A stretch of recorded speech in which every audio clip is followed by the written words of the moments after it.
স্কিনের অবস্থা এই রকম লাল হয়ে যাচ্ছে, স্কিন ছুলে গেছে, বিভিন্ন রকমের বাজে জিনিস ইউজ করে স্কিনটা পাতলা হয়ে গেছে, ঠিক এই রকম অবস্থা। আমাদের দি কুইনের প্রোডাক্টগুলো ইউজ করে ন্যাচারাল পদ্ধতিতে নিজের স্কিনটাকে আরও ইয়াঙ্গার লুকিং করবেন, হেলদি করবেন, আর সব থেকে বড় কথা স্কিনটাকে মোটা করবেন। আমাদের 3 রকমের ফেস ওয়াশ রয়েছে। একটা হচ্ছে গোলাপের পাপড়ি থেকে তৈরি রোজ পেটাল ক্লিনজার, আরেকটা হচ্ছে নারকোলের দুধের, এটাও ফেস টু বডি ওয়াশ, আরেকটা হচ্ছে উইলোবার ক্লিনজার। এই উইলোবার ক্লিনজারটা আমরা ড্যামেজ স্কিন, পাতলা স্কিন, ওরকম যে ছুলে গেছে যাদের স্কিনগুলো, তাদেরকে আমরা এই উইলোবারকে ক্লিনজারটা দিই। কিভাবে ইউজ করবে একটু দেখে নাও।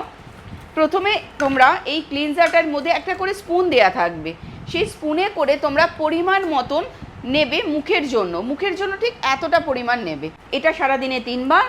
আর এই যে টোনারটা উইলোবার্কের টোনার, এটা সারাদিনে 2 বার, 4টে করে স্প্রে দিনে 2 বার ইউজ করতে হবে। শুকনো হয়ে গেলে তারপরে কি করবে, তারপরে আমাদের silk highland day gel cream, তার সঙ্গে hyaluronic mushroom serum, silk highland day gel ক্রিমের সঙ্গে হাইলোরনিক মাশরুম সিরাম মিক্স করে ইউজ করতে হবে। একদম অল্প পরিমাণ নেবে, খুব অল্প পরিমাণ কিন্তু জেলটা নিতে হয়, একদম অল্প নিয়ে এটা 2 ফোঁটা দেবে ওর মধ্যে।